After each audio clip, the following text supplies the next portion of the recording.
नमस्कार और सक्ष news network और आप सभी का स्वागत है। भारत इस समय शंघाई सहयोग संगठन यानी एससीओ की अध्यक्षता कर रहा है, जिसमें सदस्य देशों के बीच साझा हितों से जुड़े विभिन्न मुद्दों पर चर्चा की जा रही है। इसी कड़ी में हाल ही में एससीओ सदस्य देशों के विदेश मंत्रियों की बैठक गोवा में और उससे पहले रक्षा मंत्रियों की बैठक दिल्ली में आयोजित की गई थी। इन दोनों बैठकों में चीनी मंत्रियों की भागीदारी को देखते हुए माना जा रहा था कि एससीओ वार्षिक शिखर सम्मेलन में चीनी राष्ट्रपति शी जिनपिंग भी आएंगे। भारत सरकार ने उनको न्योता भी भेज दिया था। इसके अलावा यह भी माना जा रहा था कि एससीओ विदेश मंत्रियों की बैठक में जिस तरह पाकिस्तानी विदेश मंत्री बिलावल भुट्टो ने हिस्सा लिया था, उसी तरह पाकिस्तान के प्रधानमंत्री शहबाज शरीफ भी एससीओ शिखर सम्मेलन में हिस्सा ले सकते हैं। लेकिन चीन और पाकिस्तान दोनों ही देशों के साथ भारत के रिश्ते तनावपूर्ण चल रहे हैं और चीन के साथ हालिया द्विपक्षीय बैठकों के बावजूद दोनों देशों के बीच कई मुद्दों पर गतिरोध बना हुआ है। इसके अलावा भारत की ओर से G20 बैठकों का आयोजन अरुणाचल प्रदेश और कश्मीर में किए जाने पर चीन और पाकिस्तान की ओर से जताई गई आपत्तियों को जिस तरह भारत ने खारिज करते हुए कड़ी प्रतिक्रिया जताई थी, उससे भी संबंधों में तनाव बढ़ा है। यही नहीं, एससीओ विदेश मंत्रियों की बैठक के दौरान पाकिस्तान के विदेश मंत्री को जिस तरह भारतीय विदेश मंत्री एस जयशंकर ने खरी खरी सुनाई थी, उसको लेकर भी पाकिस्तान बुरी तरह चिढ़ा हुआ है। इसके अलावा यूक्रेन के राष्ट्रपति से प्रधानमंत्री नरेंद्र मोदी की हालिया मुलाकात से उपजी परिस्थितियों के बीच माना जा रहा था कि रूसी राष्ट्रपति व्लादिमीर पुतिन भी शायद तत्काल भारत यात्रा से बचना चाहते थे।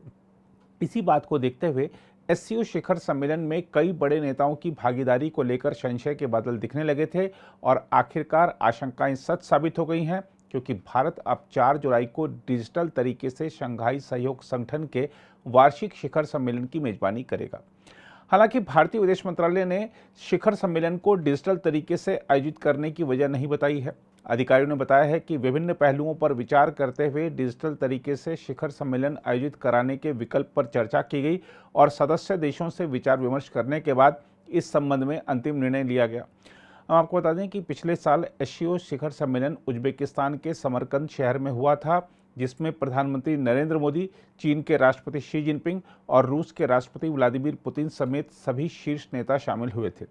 भारत ने पिछले साल 16 सितंबर को समरकंद शिखर सम्मेलन में एससीओ की अध्यक्षता संभाली थी।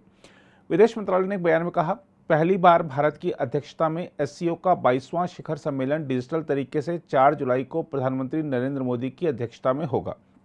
विदेश मंत्रालय ने कहा कि एससीओ के सभी सदस्य देशों चीन, रूस, कजाकिस्तान, किर्गिस्तान, पाकिस्तान, ताजिकिस्तान और उज्बेकिस्तान को शिखर सम्मेलन में भाग लेने के लिए आमंत्रित किया गया है। विदेश मंत्रालय ने कहा, ईरान, बेलारूस और मंगोलिया को पर्यवेक्षक देशों के रूप में आमंत्रित किया गया है। एससीओ की परंपरा के अनुसार तुर्कमेनिस्तान को अतिथि के रूप में आमंत्रित किया गया है। विदेश मंत्रालय ने बताया कि 6 अंतर्राष्ट्रीय और क्षेत्रीय संगठनों के प्रमुखों को भी शिखर सम्मेलन के लिए आमंत्रित किया गया है। इन संगठनों में संयुक्त राष्ट्र, आसियान जो कि दक्षिण पूर्व एशियाई राष्ट्रों का संघ है, CIS जो कि स्वतंत्र देशों के राष्ट्रमंडल हैं, CSTO जो कि सामूहिक सुरक्षा संधि संगठन के रूप में जाना जाता है, EAEU यानी यूरेशियाई आर्थिक संघ और CICA यानी एशिया में सहभागिता और विश्वास निर्माण उपायों पर शिखर सम्मेलन शामिल है। विदेश मंत्रालय ने कहा, भारत ने अपनी अध्यक्षता के तहत सहयोग के नए स्तंभ स्थापित किए हैं।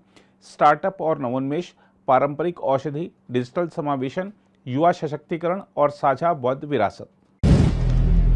अगर आप भी लेना चाहते हैं देश दुनिया की तमाम जानकारी, तो आज ही सब्सक्राइब करें हमारे चैनल को। साथ ही नीचे दिए बेल आइकन को जरूर दबाएं ताकि हर अपडेट आप तक पहुंच सके।